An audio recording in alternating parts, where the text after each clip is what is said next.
Rudolph the Red-Nosed Reindeer is an anime!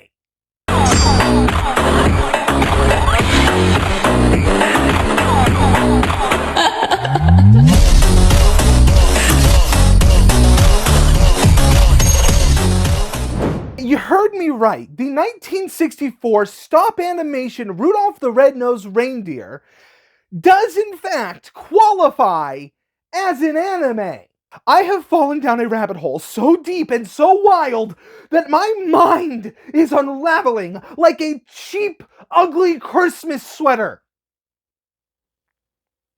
Kinda like the one I'm wearing. This all started harmless enough. My wife and I had just put our daughter to bed. We were relaxing on the couch. I was watching the Odd Ones Out most recent YouTube video when he mentioned offhandedly that a Japanese animator helped Rankin and Bass create the 1964 stop animation Rudolph the Red-Nosed Reindeer cartoon. So I googled the animator so I could make sure to get his name right for what I thought was going to be like a 15-second video. By the way, his name is Todahito Mochinaga. Only to find the wild history of Rankin and Bass and Japanese animation studios. I thought I was going to get Rudolph the Red-Nosed Reindeer being an anime on the technicality that they flew Mochinaga to the US to help animate it. That's not what happened. Rankin and Bass, the American animation studio, outsourced almost every single one of their projects to Japanese animation studios. And I'm not talking about like how a lot of American cartoons outsource to South Korean animators to do the in-between work. No, these Japanese studios were animating the entire movies.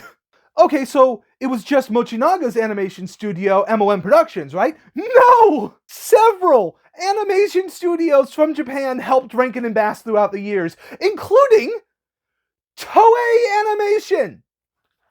That Toei Animation! That Toei Animation! That Toei Animation! And it wasn't just Japanese studios being hired to imitate what the Americans were doing with animation.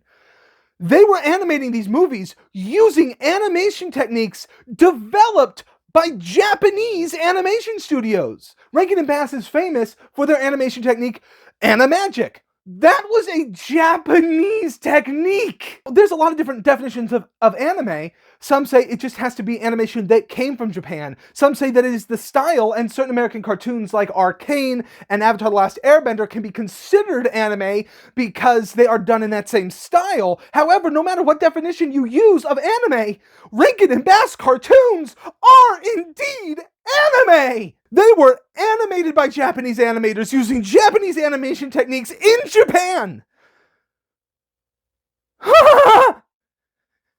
The Hobbit!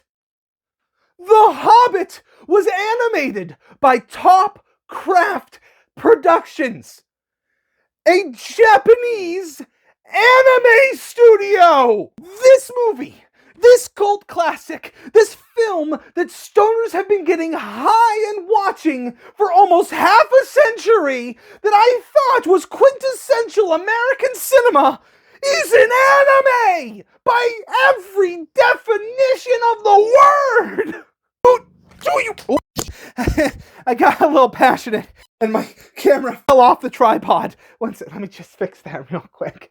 Oh, I don't know what to do with myself now, because what I thought was going to be a 15-second silly video calling this Christmas classic an anime based off technicalities has led me to completely change the entire paradigm of how I thought about animation, anime, and Christmas classics.